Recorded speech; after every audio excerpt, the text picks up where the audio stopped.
Waliwo obubaka okuva eri omukulembeze Kyagulanyi Ssentamu Robert Bobi Wine essaawa eno bw'awandiise ng'ategeeza eggwanga Uganda waliwo akamanyiiro ate akaze mu RCC w'e Kawempe avuddeyo n'amuwandiikira ebbaluwa ng'amugaana okuggulawo ofiisi za National Platform ezisangibwa e Makerere Kavule.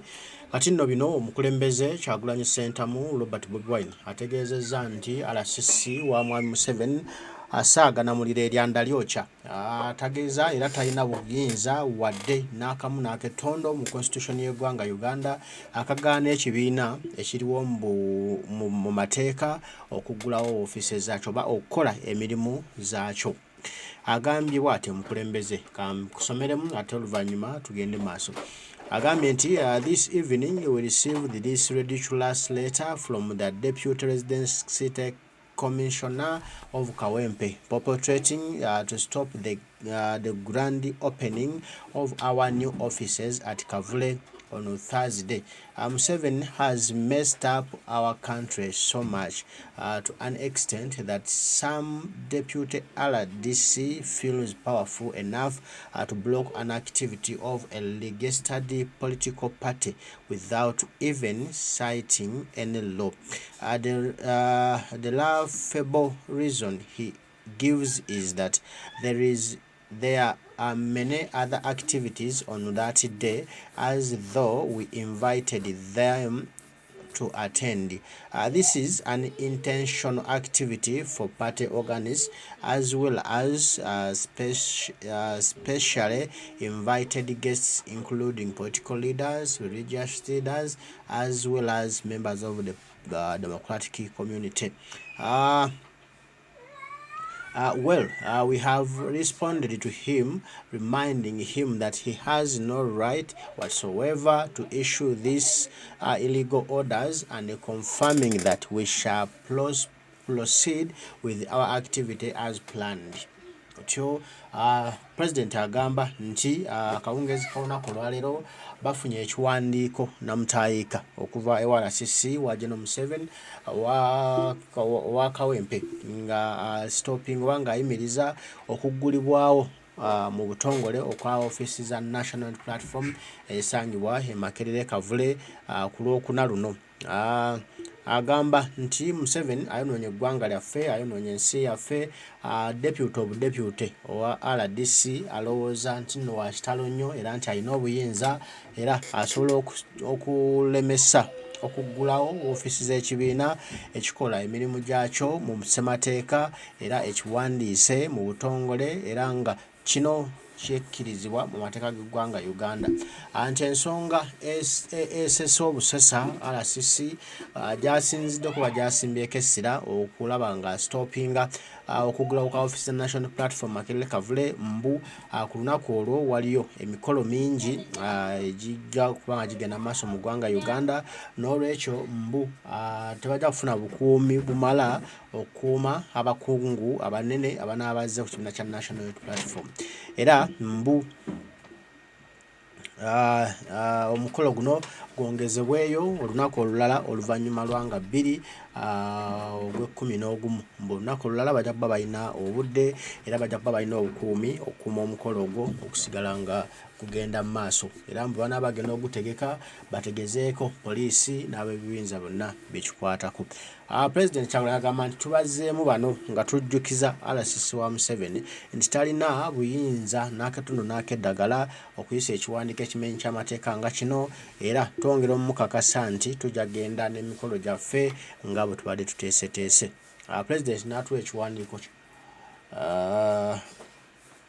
ekiwandiiko ekiwandiikiddwa RCC wa Museveni ng'alemesa okuggulawo kwa Office National Platform. N'agamba nti opening of the new offices as DS members, it has come to our attention that you're planning to open up a new office at Makerere Kavule on the 2nd day of November 2023 as it's circulating on social media. This is to inform you that if the allegations are true, the same date has many activities to be carried out, and the security may not allow your event to continue for purposes of securing the area for VIP.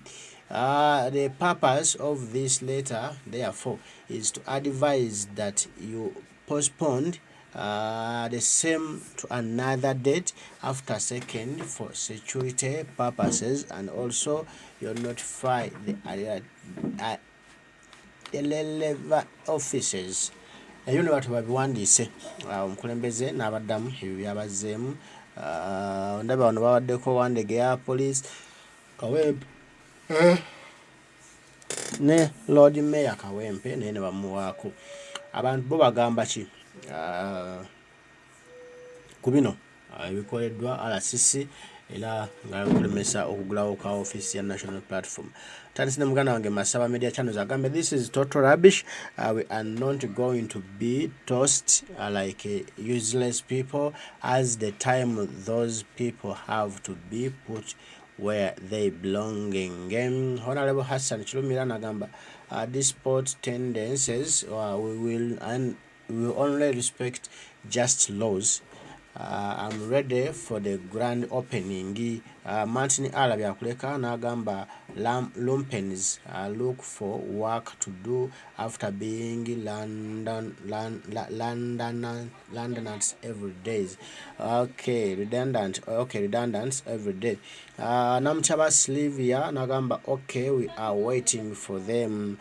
Server to level king nagamba fetuja talina kyatugamba. Deniste wagafulagaweza nagamba tulina okukiggulawo mu mbeera yonna. Tuno Mujuni Robert Costa Senior nagamba, do you need to show the whole world that you are opening an office? Masamesha namdamu namugamba, and why are you wide then? Okay, Kim Jesus nagamba, nze nkimanyi Museveni yabadde awandiise lwakuba yatidde teekako linnya lye twagala kibalama. Okay.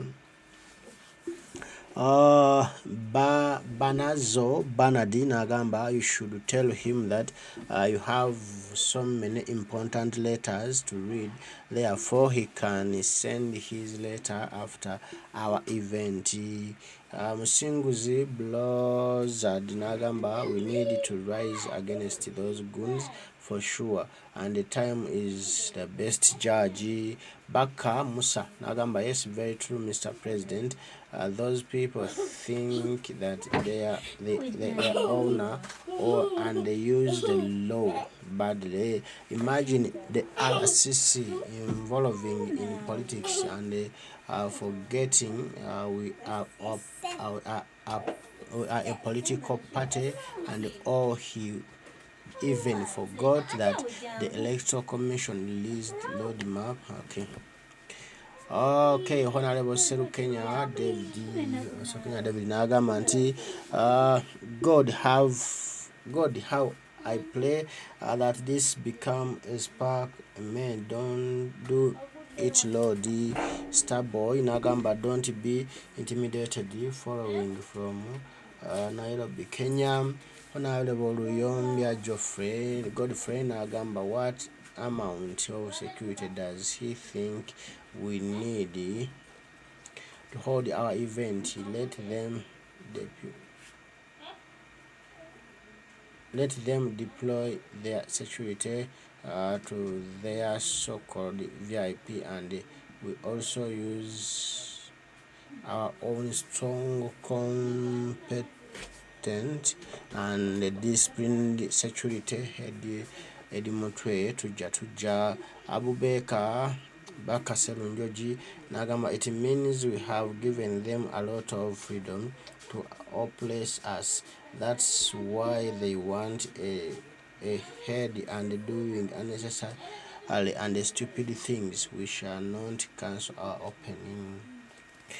Muhammad bin Sam nagamba, we no fear any intimidation from regime. We dare fear our country, respect and Salute Mr. President. Okay. Bibyo Bannayuganda buli omu obubaka bwe bwawaayo okusinziira ku kiwandiiko ekifulumiziddwa RCC ng'awera enkuŋŋaana okuggulawo ofiisi ya National Platform Makerere Kavule. Omukono ogenda kubeerawo ng'ennaku z'omwezi 2 omwezi ogw'11 wali ebulenga, era byonna tujja kuba tubitegera